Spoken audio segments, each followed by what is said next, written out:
அப்போ ஒவ்வொரு கூட்டமும் தேர்தலுக்கான பிரச்சார கூட்டமாக இருக்கும் பட்சம் நீங்க அந்த சப்ஜெக்டை கையில எடுத்து தானே ஆகணும். யோசிச்சு பாருங்க. சரி, சேலத்துல திமுகவை திட்டுவோம், கோயம்புத்தூர்ல எடப்பாடியை திட்டுவோம், திருச்சிராப்பள்ளியில போய் சீமானை திட்டுவோம் அப்படின்னு போக முடியாது. ஏன்னா இவரை பொறுத்தவரை இவருடைய பார்வையில் திமுக தான் எனக்கான சமமான எதிரி. அவரை வீழ்த்துறது தான் என்னுடைய வேலை. இவங்க எல்லாம் ஒண்ணுமே கிடையாது. எடப்பாடியும் சரி, சீமா எல்லாம் பாத்தீங்கன்னா உதிரி கட்சி, லெட்டர் பேடு கட்சி. போட்டி டிஎம்கே தான்றதும் மக்களுக்கு தெளிவா தெரியும். அப்படி இருக்கும் போது நாம ஏதாவது பேசினா வாண்டடா சில பேர் வண்டியில ஏறி உட்கார்ந்துக்கிட்டு குரல் கொடுக்கறாங்க. சீரியஸா ஒரு போட்டி நடந்துகிட்டு இருக்கும் போது இங்க காமெடிக்கெல்லாம் இடம் இல்ல. பெண்கள் மத்தியில விஜய்க்கு ஒரு மிகப்பெரிய செல்வாக்கு இருக்கு, கற்பனைக்கு எட்டாத செல்வாக்கு இருக்கு. வார்த்தையை நான் திரும்ப சொல்லக்கூட நான் தயங்க மாட்டேன். அந்த அளவுக்கு பல இடத்துல நம்ம பேசுறோம். அந்த வாக்குகள் எல்லாமே விஜய் பக்கம் போகும்போது பாத்தீங்கன்னா அவருக்கு ஒரு மிகப்பெரிய வாக்கு சதவீதம் கிடைக்கும். அதுல மாற்றமே இல்லை. விஜய் சொன்னது மாதிரி தாவேகா வெர்சஸ் திமுக தான் எதிர்காலத்தில் தமிழ்நாட்டு அரசியல் அப்படிங்கிறது இந்த தேர்தல் கண்டிப்பா புரிய வைக்கும் அப்படின்னு தான் நினைக்கிறேன்.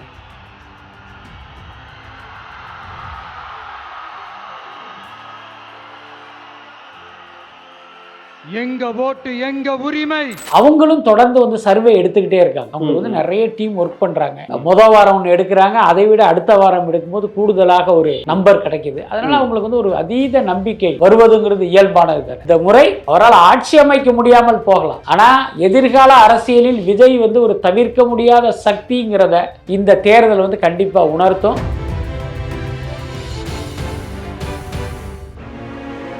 கட்சியினுடைய செயல்பாடு அடுத்து என்ன செய்ய போறதுங்கிறத ஊடகங்கள்ட்ட சொல்லிட்டு தான் செய்யணுமா? அப்படி அவசியமே கிடையாது. அவர்கள் அவர்களுடைய பணியில ரொம்ப தெளிவா இருக்காங்க. அதுக்கு அடுத்து இவங்களுக்குள்ள பெரிய பிரச்சனை என்ன அப்படின்னா, இப்ப நீங்க சொன்ன மாதிரி இப்ப வேலூர்ல நடந்து முடிஞ்சிருச்சா, அடுத்த வாரம் கள்ளக்குறிச்சியில, அடுத்த வாரம் திருவாரூர்லன்னு இவங்களால சொல்ல முடியாது. ஏன்னா இவங்க கையில இல்லை. அதுக்கு காவல்துறைக்கு அனுமதி கேட்டு அவங்க 1008 நிபந்தனைகள் விதிச்சு அதுக்கு இவங்க கன்வின்ஸ் பண்ணி அதுக்கு ஒரு 4 தர 100 தர அலைஞ்சு அதுக்கப்புறம் பாத்தீங்கன்னா இல்ல ஒரு 3500 பேருக்கு தான் அனுமதினு ஒரு இடத்தை அவங்க காட்டுவாங்க. சோ இவ்வளவு ப்ராசஸ் நடக்கணும். அதனாலதான் இவங்களால பாத்தீங்கன்னா கிளியர் கட்டா சொல்ல முடியல.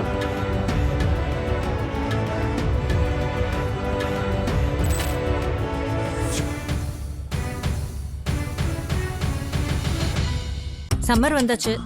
What's your plan for this holiday? எங்க கிட்ட விட்டுருங்க, நாங்க பாத்துக்கிறோம். VGD holidays. GT Holidays, South India's #1 travel brand. Sir வணக்கம். சார் வணக்கம். எப்படி சார் இருக்கீங்க? நல்லா இருக்கேன். Super sir. இப்போ விஜய் அவர்கள் தொடர்ந்து இந்த மக்கள் சந்திப்பு நடக்கும்போது அதிகம் ஸ்டாலின் பேரை தான் தொடர்ந்து உச்சரிச்சுட்டே இருக்காரு. அதுவே ஒரு கட்டத்தில் நமக்கே வெறுப்பாகுது. பேசுறதுக்கு வேற விஷயங்களே இல்லையா? இவர் வந்தால் மாற்றம் என்ன பண்ண போறாரு? அதை எதுவும் சொல்லாம ஸ்டாலின் திமுக தீய சக்தி இந்த மாதிரி விஷயங்களே தொடர்ந்து பேசிட்டு இருக்காரு சார். இல்லை, அது நீங்கள் கேட்குறது ஒரு வேலிடான பாயிண்ட் தான். என்னங்க, நீங்கள் எல்லா இடத்துலையும் ஒரே கேசட்டை போட்டிங்கன்னா அது கண்டிப்பாக ஒரு கட்டத்தில் போர் அடிக்க ஆரம்பிச்சிடும். அப்புறம் அவர் மைக்கை தட்டும் போது இங்கேருந்தே நம்ம சொல்லிடலாம், இப்போ இப்படி சொல்லுவார் பாருங்க, அப்புறம் அப்படி சொல்லுவார் பாருங்க அப்படின்னு நம்மளே சொல்ல ஆரம்பிச்சிருவோம். பார்க்குறவனுக்கும் அது தோண ஆரம்பிச்சிடும். அது ஒரு சரியான விஷயம் இல்லை. பட் அதே நேரம் நீங்கள் ஒரு யதார்த்தத்தை புரிஞ்சுக்கணும். இந்த தேர்தல்ங்கிறது விஜய் சொன்ன மாதிரி தாவேகா வெர்சஸ் திமுக தான். அப்போ ஒவ்வொரு கூட்டமும் தேர்தலுக்கான பிரச்சார கூட்டமாக இருக்கும் பட்சம் நீங்கள் அந்த சப்ஜெக்டை கையில் எடுத்து தானே ஆகணும். யோசிச்சு பாருங்க. சரி, நம்ம சேலத்தில் திமுகவை திட்டுவோம், கோயம்புத்தூரில் எடப்பாடியை திட்டுவோம், திருச்சிராப்பள்ளியில் போய் சீமானை திட்டுவோம் அப்படின்னு போக முடியாதுல்ல. ஏன்னா இவரை பொறுத்தவரை இவருடைய பார்வையில் திமுக தான் எனக்கான சமமான எதிரி. அவரை வீழ்த்துறது தான் என்னுடைய வேலை. இவங்கெல்லாம் ஒன்றுமே கிடையாது. எடப்பாடியும் சரி, சீமாலாம் பார்த்தீங்கன்னா உதிரி கட்சி, லெட்டர் பேடு கட்சி, இவங்கெல்லாம் எனக்கான ஆட்களே கிடையாது அப்படின்னு ஒருத்தர் நினைக்கும் போது எப்படி அவங்கள பற்றி பேசுவார்? அதனால அவருடைய கொள்கையில சரியா இருக்காரு. ஆனா அதை நீங்க ஒரு தூய சக்தி, ஊழல் சக்தி, ஸ்டாலின் சார் அப்படின்னு இந்த மேலோட்டமா சினிமா வசனம் பேசுறது இருக்குல்ல, அது ஒர்க் அவுட் ஆகாது. நம்ம ஏற்கனவே சொல்றதுதான். KN நேரு மேல ஊழல் குற்றச்சாட்டு அவர் மீது வழக்கு பதியணுங்கிற அளவுக்கு அது வந்திருக்குல்ல. அப்ப நீங்க என்ன பண்ணணும்னா KN நேரு குறித்த தரவுகளை எடுக்கணும். இவர் எப்படி இருந்தாரு, இன்னைக்கு எப்படி இருக்காரு, இன்னைக்கு இவருடைய சொத்து எத்தனை லட்சம் கோடி, இந்த பணம்லாம் எங்கே இருந்து வந்தது, எங்கெங்க இவர் முதலீடு பண்ணியிருக்காரு, மொத்தத்தையும் நீங்க திரட்டிடணும்ல. அப்ப ஏன் அதை நீங்க பயன்படுத்திக்கல அப்படிங்கிறது தான் நம்மளுடைய கேள்வி. இன்னொன்னு, இதுக்காக நீங்க கஷ்டப்பட வேண்டிய அவசியமே இல்லை. அந்த தகவல்கள் எல்லாமே ஒரு இடத்துல கொட்டி கிடக்கு, ஏதோ ஒரு இடத்துல. அந்த இடத்த ரீச் பண்றது தானே உங்களுக்கான டாஸ்க். நீங்க அதையும் பண்ணாம சும்மா மேலோட்டமா ஸ்டாலின் சார் அப்படி சார் இப்படி சாருங்கிறது அது ஒரு கட்டத்தில் சினிமா வசனம் மாதிரி மாறிடும். இப்போ அதே மாதிரி எடப்பாடி அவர்கள் குறித்தும் அந்த விமர்சனத்தை வந்து பண்ணாம அதை லெஃப்ட் ஹேண்ட்ல டீல் பண்ற மாதிரி தொடர்ந்து பேசுறாரு. இப்போ அதே மாதிரி இந்த தேர்தல் வந்து யாருக்கான தேர்தல் வந்து சொல்றாரு, ஆனா அங்க வந்து பாஜக குறித்து விமர்சனம் வந்து பண்ண மாட்டேங்கிறாரு. இப்போ ஸ்டாலின் அவர்கள் அதை விமர்சனம் பண்ணாமல் அது வந்து டைவர்ட் பண்றேன்னு வந்து சொல்றாருல சார். இப்போ அதே மாதிரி இப்போ விஜய் குறித்து வந்து இந்த அவதூறு வந்தா நீங்க என்ன அவதூறுப்படுத்துறது வந்து தமிழ்நாட்டு மக்களை அவதூறுப்படுத்துற மாதிரி தான், நீங்க என்ன அசிங்கமா பேசுறது வந்து தமிழ்நாட்டு மக்களை அசிங்கப்படுத்துற மாதிரி பேசுறாருன்றாரு. ஆனா இவரே வந்து அதை டைவர்ட் தானே சார் பண்றாரு. உங்களை மாதிரி உங்களை ஒரு விமர்சனம் பண்ணா அதுக்கு நீங்க தானே பதில் சொல்லணும். அது வந்து எப்படி தமிழ்நாட்டு மக்கள் கூட வந்து அந்த கம்பாரிசன் வந்து சொல்றது? அவர் எந்த அர்த்தத்துல சொல்றாரு அப்படின்னா, தமிழ்நாட்டு மக்களுடைய அபிமானத்தை பெற்றவனா நான் இருக்கேன், அல்லது என்னை இந்த இடத்துல உட்கார வச்சதே தமிழ்நாட்டு மக்கள் தான். தமிழ்நாட்டு மக்கள் எனக்கு வந்து ஒரு பெரிய ஆதரவு கொடுத்ததால் தான் ஒரு நடிகனா அந்த இடத்துல நான் இருக்கேன். இன்னைக்கு கட்சி தொடங்குற தைரியம் எனக்கு வந்து இன்னைக்கு அரசியல் தலைவராக இருக்கேன். இது எல்லாத்துக்குமே அடிப்படை வந்து மக்கள் கொடுக்குற பேராதரவு தான். அப்ப என்னை நீங்க வந்து அசிங்கப்படுத்துவதுங்கிறது அந்த மக்களை அசிங்கப்படுத்துவது மாதிரி அப்படின்னு அவர் சொல்றாரு.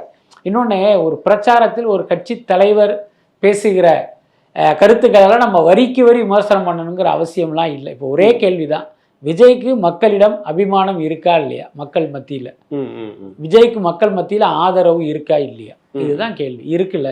அப்ப மக்கள் ஆதரிக்கிற ஒருத்தரை நீங்க வந்து தப்பா பேசுறது அந்த மக்களையே வந்து குறைச்சி மதிப்பிடுறதா இருக்கும் அப்படின்னு அவர் சொல்றாரு. அது அவருடைய கருத்து. ஜனநாயக நாட்டில் யார் வேணாலும் கருத்து சொல்லலாம். அதுக்கடுத்து பாத்தீங்கன்னா, ஏன் அவர் பாஜக குறித்து பேசல, அதிமுக குறித்து பேசலைன்னா, அவரை பொறுத்த வரைக்கும் கிளியர் கட்டா இருக்காரு, என்னுடைய எதிரி திமுக தான், அவங்கள அந்த அதிகாரத்திலிருந்து அகற்றணும், இதெல்லாம் லெட்டர் பேடு உதவி கட்சிங்கிறதுல அவர் தெளிவா இருக்காரு. அதே நேரம் அப்படி இருப்பதும் சரியில்லைங்கிறது தான் என்னுடைய தனிப்பட்ட கருத்து. ஏன்னா நீங்க தொடர்ந்து வந்து திமுகவை மட்டுமே வந்து பேசிக்கிட்டு இருக்கும்போது ஒரு கட்டத்தில் மக்களுக்கு என்ன தோணிரும் அப்படின்னா, இப்போ ஸ்டாலினை விட எடப்பாடி நல்லவர் போல இருக்கு அப்படின்னு ஒரு எண்ணம் உருவாகிடும். என்ன, அதுக்கப்புறம் ஒரு வீட்டில் 4 ஓட்டு இருக்குன்னு வச்சுக்கோங்க, அந்த வீட்டு பெருசு வந்து எப்பா விஜய்க்கு நான் 2 ஓட்டு போடுறேன்ப்பா, நீங்க உங்க 2 ஓட்டை வந்து எடப்பாடிக்கு போட்டுருங்கன்னா அவங்க முடிவெடுப்பதற்கு உங்களுடைய இந்த அமைதி வந்து காரணம் ஆயிடக்கூடாது. இந்த விஜயே பாருங்க, ஸ்டாலினை தான் திட்டுறாரு, எடப்பாடியை திட்டுறாரா, அப்போ அவர் நல்லவர் போல இருக்கு அப்படின்னு மக்கள் நினைச்சிருவாங்க. அதனால தேர்தல் களத்தில் யாரெல்லாம் உங்களுக்கு எதிராக இருக்கிறார்களோ எல்லாரையுமே அந்த வாள் கொண்டு தான் தாக்கணும். அதுதானே சரியாக இருக்க முடியும். அதனால விஜய் வந்து அடுத்தடுத்த கூட்டத்திலேயாவது இந்த அணுகுமுறையை வந்து கையில் எடுக்கணும். இல்லைன்னா அது அவருக்கே சில இடத்துல பார்த்தீங்கன்னா ஒரு பலவீனமாக மைனஸாக மாறுவதற்கு வாய்ப்பு இருக்கு. ஆனால் இப்போ நிறைய அரசியல் விமர்சகர்கள் என்ன சொல்றாங்கன்னா, விஜயோட பேச்சில் வந்து ஒரு தலைகணம் வந்து தெரியுது. முன்னாடி வந்து இந்திரா காந்தி அவர்கள் வந்து பேசுவாங்க, இந்திரா தான் இந்தியா, இந்தியா தான் இந்திரா காந்தி அப்படின்ற மாதிரி பேசுவாங்க. இப்போ அதே டோன்ல தான் விஜய் அவர்கள் வந்து பேசுறாரு, விஜய் தான் தமிழ்நாடு, தமிழ்நாடு தான் விஜய்னு அந்த டோன்ல போறதா வந்து சொல்றாங்களே சார். அதான் பொதுவாகவே பார்த்தீங்கன்னா இந்த சினிமா நடிகர்கள் அரசியலுக்கு வரும்போது இந்த இப்படி ஒரு தொனி வந்து அதில் தென்படுறதை வந்து தவிர்க்கவே முடியல. எம்ஜிஆருடைய பேச்சிலும் அந்த மாதிரி இருந்திருக்கு. ஜெயலலிதா எப்படி இருந்தாங்கங்கிறது நம்ம எல்லாருமே பார்த்துருக்கோம். அதனால் நம்ம ரொம்ப தாண்டி நம்ம இந்திரா காந்தியை உதாரணம் எடுக்க வேண்டியதில்லை. அதுக்கு வந்து ஒரு உளவியல் காரணம் என்ன அப்படின்னா, ஒரு நடிகனான நம்ம வந்து இந்த இடத்துல இந்த மக்கள் உட்கார வச்சிருக்காங்க. அப்ப இந்த தமிழ்நாடே நம்ம பின்னால இருக்கு, தமிழ்நாடே நம்மளை தலையில தூக்கி வச்சு கொண்டாடுது அப்படிங்கிற எண்ணத்தின் காரணமாக கூட இந்த மாதிரியான வந்து ஒரு தொனி வந்து அவங்களிடமிருந்து வெளிப்படுவதற்கு வாய்ப்பு இருக்கு. இது வந்து ஒரு உளவியல் காரணம் தான். இதுதான் இப்படிதான் நடக்குதுன்னு நான் சொல்ல வரல. இந்த அந்த மாதிரி கொண்டாடும் போது அவங்களுக்கு வந்து ஒரு கெத்து வரத்தானே செய்யும். ஊர் உலகமே என்னை கொண்டாடுது, அப்ப நம்ம வந்து வேற லெவல் தான் அப்படின்னு வந்து உள்ளுக்குள்ள ஒரு சப்கான்சியஸ்ல இருக்கும்ல. ஸோ அது வந்து அவருடைய பேச்சில் வருவதாக கூட நம்ம எடுத்துக்கலாம். இன்னொரு பக்கம் விஜய்க்கு வந்து அரசியல் தெரியாது, அவர் என்னத்தை பேசிடுவாரு, அவர் என்னத்தை கிழிச்சிருவாரு, இப்படி ஒரு விமர்சனம் இருக்கு.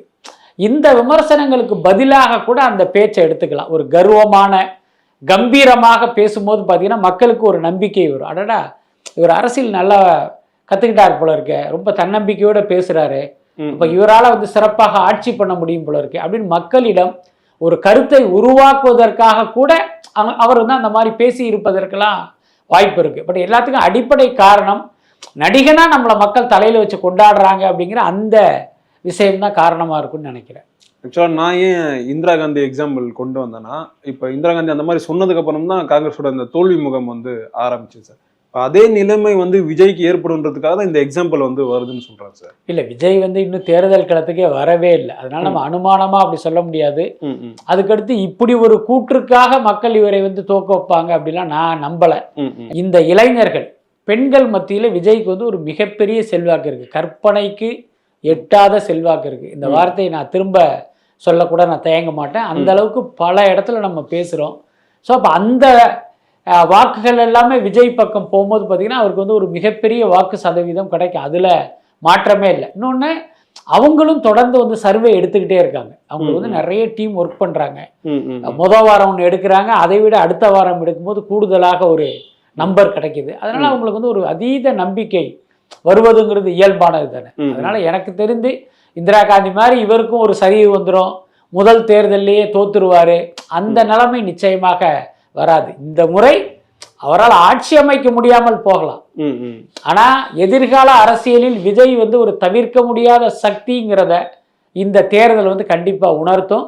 அது மட்டும் இல்ல, விஜய் சொன்னது மாதிரி தாவேகா வெர்சஸ் திமுக தான் எதிர்காலத்தில் தமிழ்நாட்டு அரசியல் அப்படிங்கிறது இந்த தேர்தல் கண்டிப்பா வந்து புரிய வைக்கும் அப்படின்னு தான் நினைக்கிறேன். இன்னும் ரொம்ப வெளிப்படையாக சொல்லணும்னா, நாம் தமிழர் கட்சி அதிமுகலாம் பார்த்தீங்கன்னா அடுத்தடுத்த தேர்தலெல்லாம் ரொம்ப ஒரு பலவீனமான இடத்துல தான் இருப்பாங்க. இன்னைக்கு எப்படி தேமுதிக ஒவ்வொரு கதவையும் தட்டுறாங்களோ, ஸோ அப்படியான ஒரு இடத்துக்கு கூட போகிறதுக்கு வாய்ப்பு இருக்கு. புரியுது சார். இப்போ விஜய் அவர்கள் இந்த ஆட்சிக்கு வந்தால் வந்து கிராமமாக மக்களை வந்து சந்திப்புன்னு வந்து சொல்றாரு சார். இப்போ இன்கேஸ் 2026 ஆட்சிக்கு வரலன்னா அந்த மக்களை வந்து சந்திப்பாரா, சந்திக்க மாட்டாரா சார்? இல்லை, அவர் ஆட்சிக்கு வர்றாரு வரல, ஆட்சிக்கு வந்து சந்திப்பாரா வரலைன்னா சந்திக்க மாட்டாரா அப்படிங்கிற டிபேட்டெல்லாம் ஒரு பக்கம் ஒதுக்கிட்டு நீங்கள் நார்மலாக பார்த்தீங்கன்னால அது வந்து ஒரு அபத்தமான பேச்சு தான். என்னன்னா, தமிழ்நாட்டில் 12,650 கிராம பஞ்சாயத்து இருக்கு. அப்போ அதன் அடிப்படையில் வந்து நம்ம 12,650 கிராமங்கள் இருப்பதா நம்ம கணக்கில் எடுத்துக்குவோம், ரைட்டா? இப்போ இவர் ஆட்சிக்கு வந்துட்டாருன்னே வச்சிங்களேன். அப்போ பார்த்தீங்கன்னா வருஷத்துக்கு 365 நாளும் டெய்லி ஒரு கிராமத்துக்கு போகிறதா நீங்கள் வச்சுக்கிட்டாலும் 5 வருஷத்தில் பார்த்தீங்கன்னா ஒரு 1800 கிராமத்துக்கு தான் உங்களால் போக முடியும். ஆனால் தமிழ்நாட்டில் இருக்கிறது 12,650 கிராம பஞ்சாயத்து இருக்கு. அப்போ என்ன அடிப்படையில் நீங்கள் இப்படி எல்லாம் பேசுறீங்க? என்ன சிம்பிளான மேட்டர் தானேங்க. இப்படி ஒரு விஷயத்த பேசும்போது அப்போ தமிழ்நாட்டில் எத்தனை கிராமம் இருக்குன்னு கூட நீங்கள் தெரிஞ்சுக்க மாட்டீங்களா? என்ன உங்களுக்கு இந்த இதை எழுதி கொடுத்தது அது ஜான ஆரோக்கியசாமியா, ஆதவ ஒரிஜினாவா, அல்லது வேறு யாருன்னு தெரில, அந்த எழுதின ஆளு கூட அதை பார்த்துருக்க மாட்டாங்களா? அதுக்கடுத்து இப்போ ஒரு கேள்வி வருதுல, நீங்க வந்து அதை ஒரு பாசிட்டிவா சொல்லியிருப்பீங்க, நான் உங்களையெல்லாம் தேர்தலுக்கு பிறகு வந்து சந்திக்கிறேன், ஒவ்வொரு கிராமத்துக்கும் வர்றேன், ஒவ்வொரு வீட்டுக்கும் வந்து சந்திக்கிறேன் அப்படின்னு மக்களுக்கு வந்து ஒரு புத்துணர்ச்சியை கொடுப்பதற்காக நீங்க அப்படி சொல்றீங்க. ஓகே, ஆனால் அது லாஜிக்கா சாத்தியம் இல்லை. இல்லை என்ன, நீங்க ஜெயிச்சு உங்களை முதல்வராக்குனா இங்கே உட்காந்து நிர்வாகம் பண்ணுவீங்களா, இல்லை ஒவ்வொரு கிராமத்துலையும் உட்காந்து அங்கே விருந்து சாப்பிட்டுட்டு இருப்பீங்களா? அதனால இதெல்லாம் பார்த்தீங்கன்னா ஏதோ இந்த வாக்குகளுக்காக வீசுகிற ஒரு கவர்ச்சி வாக்குறுதியா இருக்கு. அதாவது உங்களுடைய ரசிகர்கள், உங்களுடைய தொண்டர்கள் உங்களுக்கு ஓட்டு போடுவாங்க. அதே மாதிரி நான் ஏற்கனவே சொன்ன மாதிரி இளைஞர்களும் பெண்களும், ஏன்னா விஜய் மேல அவங்க வந்து ஒரு பேரன்பு வச்சிருக்காங்க, அவங்க வாக்கு செலுத்துவாங்க. ஆனா எந்த கட்சியும் சாராத கொஞ்சம் விவரமான வாக்காளர்னு ஒரு குரூப் இருக்கும், அவங்க தான் டிசைடிங் அத்தாரிட்டி. அவர்களுடைய வாக்குகள் தான் ஒரு கட்சியே ஆட்சியில் அமர்த்தும் அல்லது ஆட்சியிலிருந்து இறக்கும். அவன் வந்து இந்த பேச்சை பார்க்கும்போது எப்படி உங்களுக்கு ஓட்டு போடுவான்? அப்போ விஜயை பொறுத்தவரை இனி நீங்கள் வந்து பிரச்சாரத்துக்கு செல்லும் போது உங்களுடைய பேச்செல்லாமே லாஜிக்கா சாத்தியமா அப்படிங்கிறத நீங்கள் பார்க்கணும். ஏன்னா ஏற்கனவே ஒவ்வொருத்தவங்களுக்கு வீடு தர்றேன், காரு தர்றேன், பைக்கு தர்றேங்கிற மாதிரி ஒன்று சொல்லிட்டு போனார். அப்போ நீங்கள் இந்த மாதிரிலாம் சொல்லும் போது இப்போ உங்களுக்கும் இங்கே இருக்கிற இந்த வாக்குறுதி கொடுத்து மக்களை ஏமாற்றுகிற இந்த சோகால்டு அரசியல்வாதிகளுக்கு என்ன வித்தியாசம்? ரெண்டும் ஒன்றுன்னு ஒருத்தன் நினைச்சிட்டா நிச்சயமா உங்களுக்கு ஓட்டு போட மாட்டான். அதனால விஜயை பொறுத்த வரைக்கும் பார்த்தீங்கன்னா இன்னும் கிளாரிட்டி உங்களுக்கு வேணும். நம்ம சினிமா வசனம் மாதிரி பேசிட்டு போனோம்னா உங்க ரசிகன் விசில் அடிப்பான், அவன் கை தட்டிடுவான். ஆனா பொதுமக்கள் உங்களுக்கு வாக்களிக்கணும், அது ரொம்ப முக்கியமானதா நான் பார்க்குறேன். இப்போ மற்ற கட்சிகள்லாம் அந்த தேர்தலுக்கு வந்து அந்த வேலைகளை வந்து மும்முரம் காட்ட ஆரம்பிச்சிட்டாங்க சார். இப்போ வேலூர்ல ஒரு மக்கள் சந்திப்பு நடக்குதுன்னா அடுத்து எங்க அந்த மக்கள் சந்திப்பு நடக்குன்றது வந்து அதுவே ஒரு பெரிய கேள்விக்குறியா இருக்கு. இவங்க சைட்ல ரொம்ப ஸ்லோவா இருக்க மாதிரி இருக்கே சார் தாவாக்கே சைட்ல. அப்படியெல்லாம் சொல்ல முடியாதுங்க. ஒரு கட்சியினுடைய செயல்பாடு அடுத்து என்ன செய்ய போறதுங்கிறத வந்து ஊடகங்கள்ட்ட சொல்லிட்டு தான் செய்யணுமா என்ன? சொல்லிட்டு இல்லை சார், அப்படி அவசியமே கிடையாது. அவர்கள் அவர்களுடைய பணியில வந்து ரொம்ப தெளிவா இருக்காங்க. அதுக்கு அடுத்து இவங்களுக்குள்ள பெரிய பிரச்சனை என்ன அப்படின்னா, இப்போ நீங்க சொன்ன மாதிரி இப்போ வேலூரில் நடந்து முடிஞ்சிருச்சா, அடுத்த வாரம் வந்து கள்ளக்குறிச்சியில், அடுத்த வாரம் திருவாரூர்லன்னு இவங்களால சொல்ல முடியாது. ஏன்னா இவங்க கையில் இல்லை. அதுக்கு வந்து காவல்துறைக்கு அனுமதி கேட்டு அவங்க 1008 நிபந்தனைகள் விதிச்சு அதுக்கு இவங்க கன்வின்ஸ் பண்ணி அதுக்கு ஒரு 4 தடவை 100 தடவை அலைஞ்சு அதுக்கப்புறம் பார்த்தீங்கன்னா இல்லை ஒரு 3500 பேருக்கு தான் அனுமதினு ஒரு இடத்த அவங்க காட்டுவாங்க. ஸோ இவ்வளோ ப்ராசஸ் நடக்கணும். அதனால தான் இவங்களால பார்த்தீங்கன்னா கிளியர் கட்டாக சொல்ல முடியல. வழக்கமாகவே நீங்கள் கேட்குற கேள்வி வேலிடான கேள்வி தான்.